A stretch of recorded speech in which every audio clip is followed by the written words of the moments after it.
రాగి పంటకు నీళ్ళు ఇవ్వడానికి నీళ్లు పెట్టుకొని నీళ్లు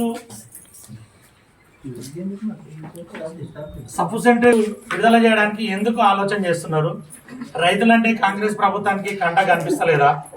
ఇప్పటి వరకు గత 10 సంవత్సరాల నుంచి కేసీఆర్ ప్రభుత్వంలో ఇరిగేషన్ బోర్డు మీటింగు దాదాపుగా డిసెంబర్లో కంప్లీట్ చేసుకొని జనవరి వరకు రైతులకు ఒక డేటును ప్రకటించి ఆ డేట్ ప్రకారము నీళ్లు తక్కువ క్వాంటిటీ తోటి ఉన్నా కానీ వారబంది తోటి రైతులకు నీళ్లు ఇవ్వడం జరిగింది.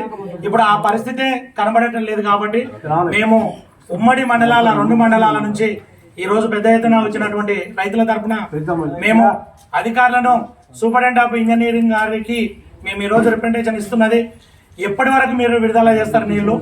ఆ డేట్ కటప్ డేట్ కూడా మా రైతులకు మీరు వెంటనే అఫీషియల్ గా ఇవ్వాలని చెప్పి ఈ సందర్భంగా విజ్ఞప్తి చేస్తూ జై తెలంగాణ.